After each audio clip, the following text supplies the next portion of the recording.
Olá, meu nome é Lucas e ao longo da discussão que se inicia agora nós falaremos sobre nervos cranianos. Os nervos cranianos, eles são parte do sistema nervoso periférico com origem no sistema nervoso central craniano. Momento pausa. Sistema nervoso periférico vai incluir várias estruturas do nosso sistema nervoso, mas é basicamente aquilo que a gente chama de nervos. A gente tem alguns nervos com origem na cabeça, esses costumam ganhar o nome de nervos cranianos, e alguns nervos com origem na medula espinhal, esses costumam ganhar o nome de nervos espinhais.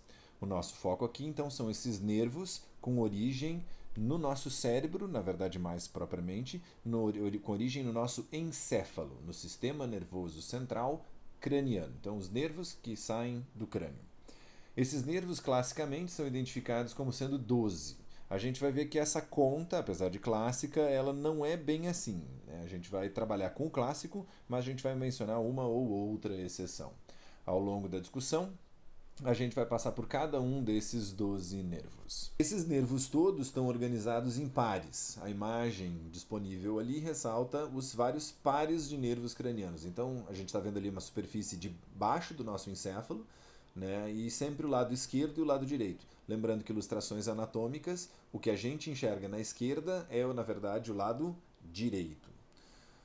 Então, esses nervos eles andam aos pares, mas na explicação, eu vou chamar de o nervo. Na verdade, é o par de nervos número 1, número 2 e assim por diante.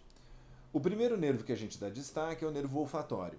O nome dele já indica a função dele, que é olfato, sentir o cheiro das coisas. Lembrando que a percepção de cheiro ela é importante para a percepção de sabor. Então, pessoas que sofreram uma lesão em nervo olfatório comumente reclamam que não estão sentindo o gosto das coisas. Elas usam gosto, mas na verdade elas não estão sentindo de modo adequado o sabor dos alimentos. Então esse é um nervo com função sensorial exclusivamente, tá? E ele costuma entrar no sistema nervoso central no telencéfalo. Eu não vou dar muito destaque na discussão para esse local de entrada no telencéfalo, isso é algo que costuma ser listado classicamente para cada um desses nervos, então vai aparecer informação para cada um deles, mas nós sempre vamos focar na função e na natureza do nervo. Então, o nervo olfatório tem como função a percepção do olfato. O segundo nervo craniano, o segundo par de nervos cranianos é o nervo óptico. Esse par de nervos recebe informação dos nossos olhos, então ele vai ser importante para que as pessoas enxerguem.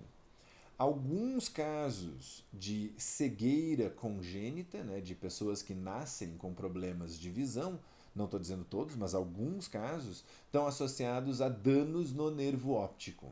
Então, existem algumas condições que levam à degeneração desse nervo, mesmo dentro do útero, e o indivíduo nasce com cegueira em um olho ou em ambos os olhos. Então, o nervo óptico é importante para a visão e ele tem natureza exclusivamente sensorial.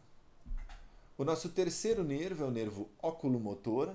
O nome já indica que ele tem a ver com o movimento dos olhos. O nervo oculomotor ele tem então uma função motora, ele vai ser importante para a movimentação dos olhos. Ele é importante para a movimentação da pálpebra e ele também vai ser importante para a movimentação da pupila.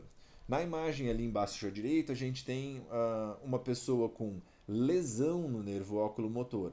Então, o que a gente tem que observar é que a pálpebra esquerda do indivíduo precisa ser manualmente levantada, dá para ver que tem um dedo levantando a pálpebra.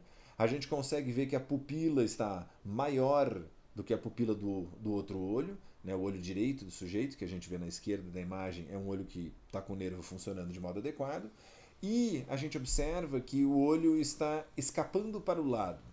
Eu uso essa expressão para chamar a atenção de que uma das funções motoras desse nervo oculomotor é fazer a movimentação dos olhos para dentro, né, para que os olhos façam uma convergência, fiquem virados um na direção do outro. Quando o nervo tem problema, o olho escapa para o lado. O nervo troclear vai ter também como função a movimentação dos olhos. O nervo troclear ele é importante para mover os olhos para fora e para baixo. Quando esse nervo tem uma lesão, o indivíduo acaba tendo seu olho, um dos olhos, escapando para dentro e para cima. né? Então, no caso a menininha da foto, tem uma lesão no nervo troclear direito. Então o olho direito dela está afetado. Esse é o segundo nervo, o anterior é o óculo motor, o segundo nervo que está associado a alguns casos de estrabismo. Né? Estrabismo é a situação em que os olhos da pessoa não ficam adequadamente alinhados, a convergência não é feita de modo correto. Estrabismo, por muitas pessoas, é identificado pelo termo comum vesgo, que é um termo que não é lá muito gentil, né? Prefere-se, no caso, a terminologia formal, indivíduo estrábico. E a gente então vai ter três nervos que movem os olhos, a gente vai ter pelo menos três tipos diferentes de estrabismo. Esse aqui é o segundo tipo. Né? O primeiro tipo, óculo motor, o olho escapa para o lado. Neste aqui, um estrabismo associado ao nervo troclear, o olho escapa para o meio e para cima. Lembrando, uma coisa é a função do nervo em termos de movimento. Função desse nervo, puxar os olhos para fora e para baixo. Se dá problema, o olho escapa para dentro e para cima. Então a gente não pode inverter o que é a função do nervo com o que é a consequência da lesão ou do mau funcionamento nesse nervo. O nervo número 5, o nervo trigêmeo, ele tem como função permitir a sensação da face. Então ele costuma ter três ramos identificados ali como o ramo número 1, o ramo número 2 e o ramo número 3. Cada um desses ramos do nervo trigêmeo vai ser importante para sentir os movimentos da região que está demarcada ali no território deles, mas esse nervo também vai ser importante para os movimentos de mastigação. Eu chamo atenção para isso porque esse é o primeiro dos nervos com função mista. Todos os nervos anteriores, ou eles eram apenas sensoriais, como o nervo número 1, o olfatório, como o nervo número 2, o óptico, ou exclusivamente motora, como o nervo 3, o oculomotor, ou 4, o troclear. O nervo 5, o trigêmeo, ou quinto nervo, às vezes as pessoas se referem assim, ele tem natureza mista. Ele é responsável por sensação da face e por movimento de mastigação. Notem, não é movimento da face. Movimento da face vai ser outro nervo. Movimento de mastigação. O que a gente destaca ainda com relação ao nervo trigêmeo? Existe uma condição relativamente comum chamada de neuralgia do trigêmeo ou nevralgia do trigêmeo, em que esse nervo começa a ficar excessivamente ativo sem motivos especiais, né? Ou sem um motivo claramente identificado. A consequência disso costuma ser uma dor intensa, né, que vai fazer com que o sujeito vá, em alguns casos, ao seu dentista, né, ao seu odontologista, em outros casos que ele vá a um neurologista, né, mas então uma dor muito intensa que leva a às vezes, situações que o sujeito tem que fazer uma secção do nervo para conseguir diminuir essa dor. Isso é uma situação extrema, mas é uma dor muito, muito intensa. O sexto nervo craniano é o nervo abducente. Ele ganha esse nome porque a função dele é fazer abdução dos olhos. A abdução significa o puxar para fora, é o afastar da linha central. Esse nervo, então, é também um nervo exclusivamente motor, assim como os outros nervos que movem os olhos, o nervo número 13 e o número 4. E esse nervo, quando ele sofre algum tipo de problema de funcionamento, o olho escapa para dentro, como é o caso da pessoa representada nessa foto. Né? O olho esquerdo, que está para o lado direito da imagem, o olho que está com uma movimentação adequada, mas o olho direito da pessoa, do lado esquerdo da imagem, ele está escapando para dentro. O nervo número 7, o nervo facial, ele também vai ser um nervo de função mista. A gente destaca como função principal a expressão da face, a movimentação da face, mas ele também tem uma função de sentir o gosto.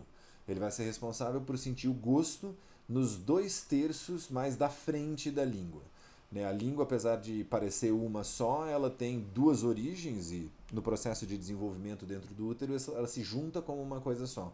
Mas pelo fato de ter duas origens, ela acaba sendo inervada por nervos diferentes. Então a sensação de gosto nos 2/3 da frente da língua depende do nervo facial. Mas como eu mencionei, a função mais importante é a expressão facial. que a gente destaca com relação ao nervo facial e a sua associação com a expressão facial? A primeira coisa é o que a gente chama de paralisia de Bell. A paralisia de Bell é um quadro em que algo afeta o funcionamento do nervo facial, levando à paralisia de todo um lado da face. Nesse caso, né, a pessoa afetada na foto, um lado está com a sua musculatura funcionando de modo adequado, é o lado para o qual a boca está virada, a gente consegue ver o olho um pouco mais apertado, a gente consegue ver uma série de rugas na face da pessoa, porque a musculatura está funcionando adequadamente, e o outro lado da face está completamente parado, porque o nervo facial não está mais funcionando. O mecanismo causal por trás disso ainda não é muito claro, né? Se entende que tem um componente inflamatório, porque costuma responder bem à intervenção com corticoides, né? Normalmente é algo que o nervo vai voltar a funcionar com o passar do tempo, então é algo transitório, mas em alguns casos a pessoa precisa de reabilitação, né? Ela precisa fazer, na prática, fisioterapia para a movimentação de face. Então, primeira coisa que pode acontecer é o que a gente chama de paralisia de Bell, em que o nervo é afetado por fatores ainda não muito claros. É aquilo que os antigos diziam, né? Vai bater um vento e vai ficar com a cara desse jeito. Mas é algo que costuma ser transitório. A segunda coisa que pode acontecer é um acidente que por vezes ocorre em intervenções de cirurgia na boca. Né? O mais comum é ser um cirurgião dentista causando esse tipo de situação. Por vezes o cirurgião dentista ele tem que fazer um processo de anestesia na boca ou ele tem que fazer algum pequeno corte e acaba seccionando o nervo ou um ramo do nervo facial.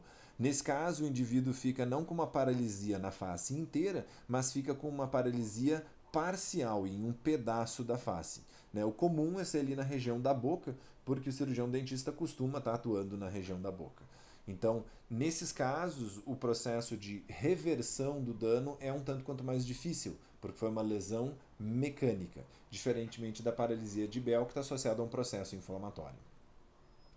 O oitavo nervo é o nervo vestíbulo coclear. O nome dele já indica as duas funções que ele tem. A gente primeiro destaca a função coclear, que está associada então à cóclea, que é parte importante do nosso ouvido interno, que é importante para a audição. Então, coclear eu associo com audição. Indivíduos com lesão nesse nervo, né, ou pelo menos lesão no ramo coclear dele, frequentemente tem perda de audição no ouvido cujo nervo for afetado. É importante lembrar que a maior parte dos casos de surdez, o dano não é no nervo, o dano é nas estruturas do ouvido interno e o nervo está íntegro. Mas algumas pessoas têm dano no nervo. A segunda função desse nervo, é o segundo componente do nome, é o componente vestíbulo, né, do sistema vestibular, que também é parte do ouvido interno, que é o sistema que detecta os movimentos da nossa cabeça. E ao detectar os movimentos da cabeça e a posição da cabeça, esse componente vestibular do nervo vai ser importante para a sensação de equilíbrio. Aí a gente tem uma observação que costuma ser útil, que são aquelas pessoas que ao mesmo tempo começam a manifestar problemas de audição e de equilíbrio, às vezes relatam labirintite ou dificuldade em manter a postura. Né? Perda de audição, ao mesmo tempo que o sujeito tem problemas de equilíbrio, costuma estar associado ao nervo, não ao ouvido interno. O nervo número 9, o nervo glossofaríngeo, ele ganha esse nome porque glosso é língua, faríngeo é de faringe. Ele vai ser, a parte glosso, parte língua, responsável pela sensação de gosto na língua, esse também é um nervo misto, porque a parte faríngea vai ser importante para a movimentação de faringe e de estruturas próximas da faringe. Então ele é um nervo com função dupla, parte sensorial, parte motora. O nervo número 10, o nervo vago, é talvez um dos mais importantes nervos cranianos que a gente tem. O nervo vago ganha esse nome porque ele vaga, né? Ele desce na direção do abdômen, ele vai para a região de pulmão, ele vai para coração, ele vai para o resto das nossas vísceras, então ele vai estar envolvido no movimento do nosso sistema digestório, tá? Então, a principal função dele é uma função motora, mas ele também tem uma função de gustação. Ele vai receber informação de gosto da região que nós chamamos de epiglote. A epiglote fica dentro da nossa garganta e é a parte que se move para separar o sistema respiratório do sistema digestório. Então, normalmente a epiglote fica na posição adequada para a gente respirar, mas quando a gente vai engolir, ela se move para a gente conseguir mandar as coisas para o sistema digestório. Então, o nervo vago, além de ser importante para a movimentação de vísceras, ele é importante para a sensação de gosto nessa região lá no fundo da garganta. O nervo 11 a gente menciona porque tem que mencionar, mas esse nervo ele é um equívoco. As funções que são atribuídas a esse nervo, como movimentação do pescoço, na verdade não são responsabilidade desse nervo. Isso acontece porque no trajeto desse nervo, depois que ele está se afastando do sistema nervoso central, esse nervo vai passar muito perto do nervo número 10, o nervo vago, e também vai passar muito perto de alguns nervos espinhais, alguns nervos que surgem da medula espinhal. Hoje se sabe que quem faz movimentação de pescoço são esses nervos espinhais, não é o nervo número 11. E se sabe que alguns ramos do nervo vago, na verdade não são ramos do nervo vago, são ramos do nervo acessório, do nervo número 11. Então, classicamente, se atribui todas as funções para o vago e o 11 a gente deixa meio que sem função, porque a função dele não é mover pescoço. Algumas coisas que o vago faz, na verdade, quem está fazendo é o nervo número 11. E, por fim, o nervo 12, o hipoglosso, hipo significa embaixo, glosso é língua, é um nervo que vai ser importante para a movimentação da língua. E a gente sabe que muito da articulação da nossa fala se deve à movimentação da língua. Então, algumas pessoas têm dano nesse nervo e daí tem dificuldade de mover a língua e dificuldade, então, de articular a fala. Isso esgota os 12 nervos clássicos. Lembrando que o 11 a gente não deveria nem contar, mas classicamente ele está ali, a gente fala. Eu acrescento também o nervo terminal. O nervo terminal ele é conhecido como nervo craniano 0, porque ele está na frente, inclusive, do nervo olfatório. Ele está conectado ao órgão vomeronasal e ele vai ser muito importante para o processo de seleção de parceiros, seja em humanos, seja em animais não humanos. Porque esse órgão vomeronasal é responsável por detectar feromônios, que são substâncias de sinalização associadas à reprodução, e esse nervo, então, vai levar essa informação para regiões do sistema nervoso envolvidas em desejo sexual e desejo de reprodução. Muitos anatomistas negam que esse nervo exista, mas estudos recentes identificaram de que se a gente procura bem, a gente consegue identificar esse nervo. E mais ainda, a gente vai discutir isso em outros momentos, esse nervo, a gente tem evidências de que esse nervo e de que esse órgão vomeronasal funciona em humanos, porque a gente tem evidências de ativação de sistema nervoso associadas à resposta a feromônios, e também a gente tem efeitos comportamentais que só podem ser explicados pelos tais dos feromônios agindo no órgão vomeronasal, e isso sendo comunicado ao sistema nervoso central pelo nervo craniano 0.